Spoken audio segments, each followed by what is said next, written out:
ఆచి chicken masala. Delhi liquor కేసులో rows avenue court తీర్పు తనకు మోరల్ విక్టరీ అన్నారు తెలంగాణ జాగృతి అధ్యక్షురాలు కవిత. ఎలాంటి ఆధారాలు లేవని జడ్జి తీర్పు ఇచ్చిందన్నారు. తనను 5.5 నెలలు జైల్లో పెట్టి క్షోభకు గురి చేశారని చెప్పారు. ఒక్క సంజయ్ సింగ్ తప్ప ఆప్ నేతలు తనకు తెలియదన్నారు. ఇప్పుడు మాట్లాడుతున్న బీఆర్ఎస్ నేతలు తాను అరెస్ట్ అయినప్పుడు ఎక్కడికి వెళ్లారని కవిత ప్రశ్నించారు. తనకంటే 1,00,000 రెట్లు సమాజం పట్ల అవగాహన మావోయిస్ట్ అగ్రనేతలకు ఉందన్నారు. తాను పార్టీ పెట్టిన తర్వాత చాలా సంచలనాలు ఉంటాయన్నారు కవిత. తాను ఏ రోజు సమస్యలున్నా దగ్గర షో చేయడానికి వెళ్లలేదని సెటర్లు వేశారు. ఇక గాంధీ సరోవర్ కింద గాంధీ విగ్రహం కట్టడం తప్పు లేదని, కానీ ఇండ్లు కూల్చాల్సిన అవసరం లేదని అన్నారు.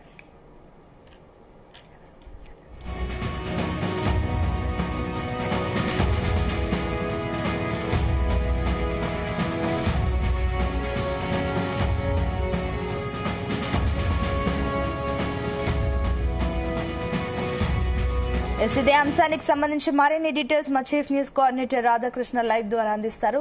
Radhakrishna, over to you. Good evening Sunitha. Kalvakuntla Kavitha ఇప్పుడు తాజాగా కాసేపటి క్రితం చిట్చాట్ చేసింది. సో ఈ రోజు చాలా ఆమె సంతోషంగా ఉన్నారు. ఎందుకంటే ప్రధానంగా తెలిసిందే, సో లిక్కర్ కేసులో చాలా మానసిక వేదనకు గురైంది. సో కొద్ది నెలల పాటు జైలు జీతం కూడా అనుభవించింది. సో ఈ రోజు అక్కడ రౌస్ రెవెన్యూ కోర్టు ఇచ్చిన తీర్పుతో పూర్తి స్థాయిలో ఈ లిక్కర్ కేసులో తనకు క్లీన్ చిట్ వచ్చిందని చెప్పేసి ఉదయం నుంచి కూడా ఆ తీర్పు వచ్చిన తర్వాత పూర్తి స్థాయిలో ఒకవైపు కార్యకర్తలతోని తన సంతోషాన్ని పంచుకోవడం, ఆ తల్లిదండ్రులు కేసీఆర్ అదేవిధంగా శోభమ్మ వల్లనే పాదాభివందనాలని చెబుతూనే అనేక అంశాలు ప్రకటించారు. సో ఒకవైపు అధికారికంగా ప్రెస్ తో మీడియాతో మాట్లాడినప్పుడు కొన్ని అంశాలు పంచుకోగా, సో చిట్చాట్ లో భాగంగా చాలా కీలకమైన రాజకీయంగా అంశాలను కూడా ప్రస్తావించిన పరిస్థితి కనబడుతోంది. సో ముఖ్యంగా ఆమె లేవనెత్తిన అంశాల్లో ఈ రోజు మాట్లాడిన దాంట్లో అత్యంత కీలకమైనది, సో గతంలో కొద్ది రోజుల క్రితం ప్రకటించింది త్వరలో తాను కొత్త రాజకీయ పార్టీని పెట్టబోతున్నానని చెప్పేసి స్పష్టం చేసిన సంగతి తెలిసిందే. సో ఇప్పుడు ఆ రాజకీయ పార్టీని ఏర్పాటుతో పాటుగా ఇంకా కొన్ని అంశాలను దానికి జోడిస్తూ కొన్ని అంశాలను ప్రస్తావిస్తూ మాట్లాడడం కొంత సంచలనంగా మారిందని చెప్పవచ్చు. సో త్వరలో కొత్త పార్టీ పెట్టబోతున్నారు కాబట్టి సో దానికి అనుగుణంగానే ఆమె ఈ రోజు చేసిన వ్యాఖ్యలు కొంత ఆసక్తికరంగా మారాయని చెప్పవచ్చు. ఎందుకంటే త్వరలో రాజకీయ పార్టీ ఏర్పాటు చేయబోతున్నారని ప్రకటించిన కవిత సో ఈ రోజు కొత్త అంశాలను, అంటే మావోయిస్ట్ పార్టీకి సంబంధించి కొన్ని అంశాలను ప్రస్తావిస్తూనే తన పార్టీ ఎజెండా తను పోరాడుతున్నది కూడా, ఎందుకంటే మావోయిస్టులు అడవుల్లో ఉండి పోరాడితే తను జనజీవన సమితిలో ఉండి పోరాడడం, సో వారిది మావోయిస్టులది నాది ఒకటే పంత, ఒకటే ఆలోచన, ఒకే రకంగా పోరాటం ఉందన్నట్టుగా కూడా ఈ కవిత మాట్లాడడం ఇప్పుడు సంచలనంగా మారుతుంది. ఎందుకంటే ఇటీవలే రీసెంట్ గా లొంగిపోయిన మావోయిస్టు అగ్రనేతలు ఎవరైతే ఉన్నారో దేవిజితో నేతలకు సంబంధించి ఆ లొంగుబాటు గురించి మాట్లాడుతున్న సందర్భంలో ఆమె ఈ వ్యాఖ్యలు చేశారు. సో మేము వాళ్ళు అడవుల్లో ఉండి పోరాటం చేస్తా ఉంటే నేను జనంలో ఉండి పోరాటం చేశాను. సో మా ఇద్దరి భావజాలం కావచ్చు, మా ఇద్దరి సిద్ధాంతం ఒకే రకంగా ఉంటుంది. సో వాళ్ళను మాది ఒకే రకంగా ఉన్నట్టుగా కూడా ఫాలో అవుతున్న పరిస్థితి కనబడుతూ ఉంది. సో ఇప్పుడు తాజాగా కూడా మావోయిస్టు పార్టీకి సంబంధించి ఆమె చేసిన వ్యాఖ్యలు కూడా కొంత సంచలనంగా మారుతున్నాయి. అగ్రనేతలుగా ఉన్నవారు సో లొంగిపోయారు. సో లొంగిపోయిన వారు భవిష్యత్తులో రాజకీయంగా కొన్ని నిర్ణయాలు తీసుకుంటామని చెప్పేసి ఇప్పటికే దేవ్జీ లాంటి వాళ్ళు ప్రకటించిన నేపథ్యంలో తర్వాత ఎలా ఉండబోతా ఉంది, నిజంగానే కవిత మావోయిస్టులకు సంబంధించి చాలా అనుకూలంగా మాట్లాడిన నేపథ్యంలో మావోయిస్టు పార్టీ ఎవరైతే లొంగిపోయి ఉన్నారో ఆ లొంగిపోయిన మావోయిస్టు నేతలతో కవిత ఏమైనా కొత్తగా రాజకీయ పార్టీ పెట్టబోతున్నారని తెలుస్తోంది కదా. ఆ రాజకీయ పార్టీకి సంబంధించి చర్చలు జరుపుతారా? ఎందుకంటే చాలా సందర్భంలో ఇటు బీఆర్ఎస్ పార్టీ కావచ్చు, కవిత కావచ్చు, చాలా అనేక మంది రాజకీయ నాయకులు ఎవరైనా చెప్పింది మాది కూడా మావోయిస్టు ఎజెండానే, మావోయిస్టు పార్టీ ఎజెండానే అని చెప్పేసి అనేక రాజకీయ పార్టీలు ఇటు కాంగ్రెస్ కావచ్చు, బీఆర్ఎస్ కావచ్చు, గతంలో అనేక రాజకీయ పార్టీలు ప్రకటించిన పరిస్థితి ఉంది. సో ఇప్పుడు తాజాగా కూడా కవిత కూడా అదే విషయాన్ని నొక్కి ఒక్కడించారని చెప్పవచ్చు. ఎందుకంటే ప్రస్తుతానికి లొంగిపోయిన మావోయిస్టు అగ్రనేతలు ఉంటూ సో ఒకవైపు సిద్ధాంతం ఇన్ని రోజులు మావోయిస్టు సిద్ధాంతం బతుకుందంటే వీళ్ళ కారణంగానే బతుకుంది. సో ఒకవైపు ప్రజలకు న్యాయం చేయాలి, బడుగు బలహీన వర్గాలు కావచ్చు, అట్టడుగు వర్గాలకు కావచ్చు, న్యాయం చేయాల్సిందంటే కొంత మావోయిస్ట్ సిద్ధాంతం మావోయిస్ట్ ఉండాల్సింది అన్నట్టుగా గతంలో చాలా మంది మాట్లాడిన పరిస్థితి ఉంది. సో ఇప్పుడు ఒకవైపు వీళ్ళు జనజీవన సంస్థలు కలుస్తున్నారు. సో భవిష్యత్తులో మావోయిస్ట్ సిద్ధాంతం తమ పంతా మారుతుంది, జనంలోకి వెళ్లి జనజీవన సమితులు కలిసాం కాబట్టి జనాలకు అనుగుణంగా జనాలు ఏ విధంగా కోరుకుంటున్నారో ఆ రకంగానే ప్రజా పోరాటానికి మద్దతుగా నిలుస్తామని చెప్పేసి మల్లోజుల వేణుగోపాలరావు కావచ్చు, అదేవిధంగా దేవ్జీ లాంటి సీనియర్ నాయకులు, మొత్తంగా లొంగిపోయిన అగ్రనేతలంతా కూడా చెప్పిన పరిస్థితి కనబడుతుంది. సో కవిత ఇప్పుడు ఆ మావోయిస్టు సంబంధించి అంశాన్ని లేవనెత్తడంతో కవిత ఆలోచన పైన, కవిత దృష్టి పైన, కవిత కొత్తగా పెట్టబోయే పార్టీ పైన రకరకాలుగా ఊహాగానాలు, రకరకాల చర్చలు జరుగుతూ ఉన్నాయి. నిజంగానే కవిత ఈ లొంగిపోయిన మావోయిస్టు అగ్రనేతలతో చర్చలు జరుపుతారా? కొత్తగా ఎట్లాగో రాజకీయ పార్టీ పెట్టబోతున్నారు, వాళ్ళతో పాటు ఆ కొత్త రాజకీయ పార్టీని ఆవిర్భావ సమయంలో ఏర్పాటు చేయాలనుకుంటే క్రమంలో కొంత వీళ్ళని అవకాశంగా ఉంటే పార్టీలో చేర్చుకోవడం, లేకుంటే పార్టీలో చాలా కీలకమైన పదవులు ఇచ్చి ప్రజలకు ఎవరైతే మావోయిస్ట్ సిద్ధాంతానికి అనుగుణంగానే ప్రజలకు వెళ్ళాలనుకుంటున్న క్రమంలో ఈ పార్టీ ద్వారా కవిత కొత్తగా పెట్టబోయే పార్టీ ద్వారా వాళ్ళని ఆహ్వానించి ఏమైనా పనిచేసే అవకాశం ఉందా, ఈ పార్టీలో వాళ్ళను కలుపుకొని పోయే అవకాశం ఉందని కూడా ఒక చర్చ జరుగుతూ ఉంది. సో నిజంగానే కనుక అట్లే ఉంటే మాత్రం ఒక సంచలనంగా మారుతుంది. ఎందుకంటే ఆమె మాట్లాడిన పరిస్థితి కూడా చాలా ఆసక్తికరంగా ఉంది.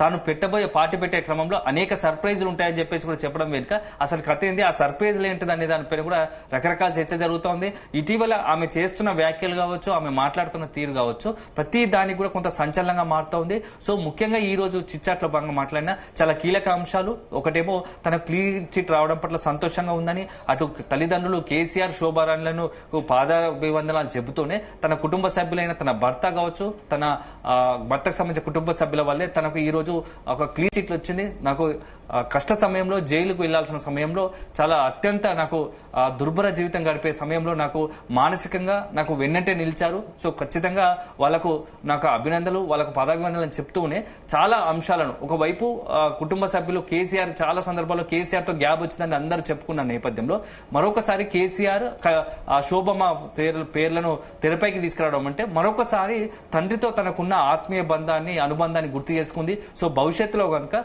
ఇది ఒక రకంగా పార్టీ వేరు, ఏదైతే తల్లిదండ్రులకు సంబంధించి వ్యక్తిగతంగా తన అనుబంధాలు వేరనేది ఒక విషయాన్ని మరొకసారి కవిత స్పష్టం చేసిందని చెప్పవలసి ఉంటుంది. ఎందుకంటే ఆ కేసీఆర్ అదే సందర్భంలో ఇటు శోభమ్మలను గుర్తు చేయడం వెనుక ఇదే నాకు కారణమై ఉంటుండొచ్చు అని కూడా చర్చ జరుగుతుంది. ఎందుకంటే రీసెంట్ గానే ఫిబ్రవరి 17 రోజు బీఆర్ఎస్ అధినేత మాజీ ముఖ్యమంత్రి కేసీఆర్ పుట్టినరోజు జరిగింది. ఆ పుట్టినరోజు సందర్భంగా ఆమె చేసిన ట్వీట్ కూడా చాలా అనేక అంశాలు, అనేక చర్చకు దారితీసిన పరిస్థితి కనబడుతోంది. ఎందుకంటే కేవలం ఒక సింగిల్ లైన్ తో మాజీ ముఖ్యమంత్రి వాళ్ళు కేసీఆర్ కు, బీఆర్ఎస్ అధినేత కేసీఆర్ కు జన్మదిన శుభాకాంక్షలు అని చెప్పడం వెనుక అనేక రకాలుగా చర్చలు జరుపుకున్నారు. బీఆర్ఎస్ పార్టీ వాళ్ళైతే ఏకంగా కవితను ట్రోల్ చేయడం, ఆ రకంగా విమర్శించడం పరిస్థితి కనబడుతుంది. ఇలాంటి నేపథ్యంలో అది ముగిసిన తర్వాత ఇప్పుడు ఎప్పుడైతే క్లీన్ చిట్ వచ్చిందో, ఈ యొక్క రౌస్ ఎవెన్యూ కోర్టు లిక్కర్ కేసులో క్లీన్ చిట్ ఇచ్చిన తర్వాత పూర్తి స్థాయిలో మరొకసారి కేసీఆర్ శోభమ్మను తలుచుకొని ఆ కుటుంబ బంధాలను మరొకసారి తెరపైకి తీసుకురావడం వెనుక కూడా ఆసక్తికర చర్చ జరుగుతోంది.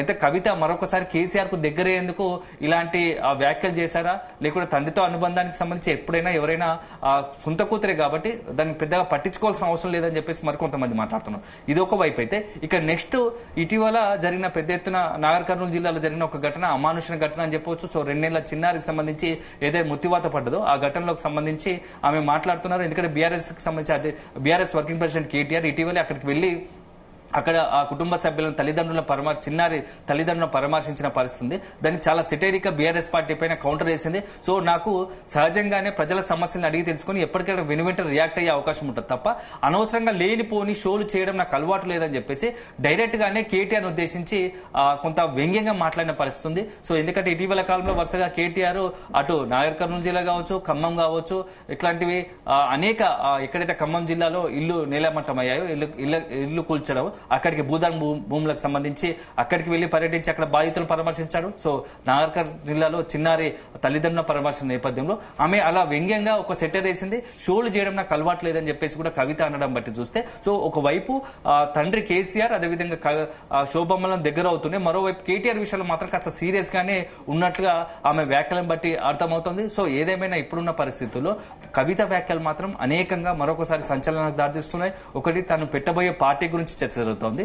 నెక్స్ట్ ఆమె కేసీఆర్ పట్ల ఎలా ఉండబోతున్నారు అనే దానికి ఏమైనా స్పష్టత ఈ రోజు ఇచ్చారనేది ఒక చర్చ. అదే సందర్భంలో కేటీఆర్ హరీష్ రావు విషయంలో తను ఏమాత్రం వెనక్కి తగ్గేది లేదు, ఇక నుంచి వాళ్ళ విషయంలో తన పంత ఒకలాగే ఉంటుంది, ఇంతకుముందు గతంలో ఏదైతే ఉందో ఇప్పుడు అలాగే ఉంటుంది అని చెప్పేసి కూడా ఆమె చెప్పిన పరిస్థితి కనపడుతుంది. సో ఓవరాల్ గా చూసుకుంటే మాత్రం సో కవిత ఈ రోజు వ్యాఖ్యల్లో మాత్రం కొంత దూకుడుగా ఇక్కడ ఎందుకంటే ఇన్ని రోజులు లిక్కర్ కేసుతో కొంత మానసికంగా రాజకీయంగా కొంత బ్యాక్ స్టెప్ వేసే అవకాశం ఉంది. ఎందుకంటే కొంత ఎక్కడికి వెళ్ళినా లిక్కర్ కేసులో ఆమెకు కొంత పొలిటికల్ గా ముందుకు వెళ్ళడానికి కొంత ప్రతిబంధకంగా ఉండేది.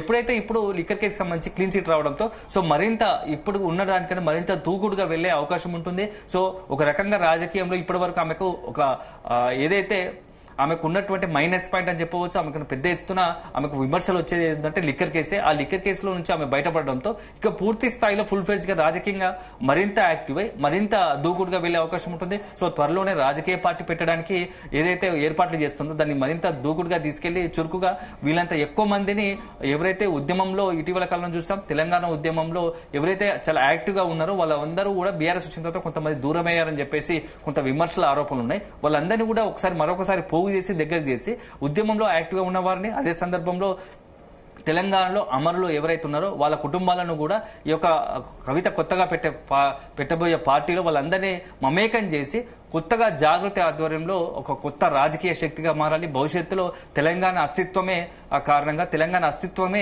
ఎజెండాగా కూడా ఈ యొక్క కవిత రాజకీయ పార్టీ పెట్టబోతుందని తెలుస్తా ఉంది. సో దానికి అనుగుణంగానే ఆమె ప్రణాళికలు రచిస్తున్నట్టు తెలుస్తోంది. సో ఇవాళ ఒక రకంగా చెప్పాలంటే ఆమెకు పెద్ద ఎత్తున ఒక మంచి రిలాక్స్ అని చెప్పవచ్చు. సో ఈ మొత్తంగా ఓవరాల్ గా ఈ రోజు ఈ యొక్క లిక్కర్ కేసు నుంచి బయటపడడం. సో భవిష్యత్తులో రాజకీయంగా కవిత కొత్తగా పార్టీ పెడితే ఎలాంటి పరిణామాలు ఉంటాయి, కవిత పెట్టబోయే పార్టీ వల్ల బీఆర్ఎస్ కి ఎలాంటి ఎఫెక్ట్ ఉంటుంది, కాంగ్రెస్ కి ఎలాంటి ఎఫెక్ట్ ఉంటుంది, బీజేపీకి పై ఎంత ప్రభావం చూపుతుంది అనేది మాత్రం మనం వేచి చూడాలి. అల్టిమేట్ గా మాత్రం కవిత తన పూర్తి స్థాయిలో భవిష్యత్తులో రాజకీయాల్లో ఒక అత్యున్నతంగా హోదా ఉండాలి. అదే సందర్భంలో తెలంగాణ రాజకీయాల్లో తన అంటూ ఒక రకంగా ఏంటంటే తన ప్రభావం ఉండాలి. ఖచ్చితంగా రాజకీయాల్లో తన శక్తిగా మారాలని ఒక ఆలోచనతో ఉంది. సో అల్టిమేట్ గా కొత్తగా రాజకీయ పార్టీ పెట్టిన తర్వాత ఎలా ఉండబోతుంది, ప్రజలు ఏ మేరకు ఆ రాజకీయ పార్టీని ఆహ్వానిస్తారు. సో ఖచ్చితంగా మిగతా రాజకీయ పార్టీ లాగానే కల్వకుంట్ల కవిత రాజకీయ పార్టీ కూడా సో ఏ పార్టీతో భవిష్యత్తులో ములాఖాత్ అవుతుంది లేకుంటే ఏ పార్టీతో పోరాడుతుంది అనేది మాత్రం మనం వేచి చూడాల్సి ఉంటుంది.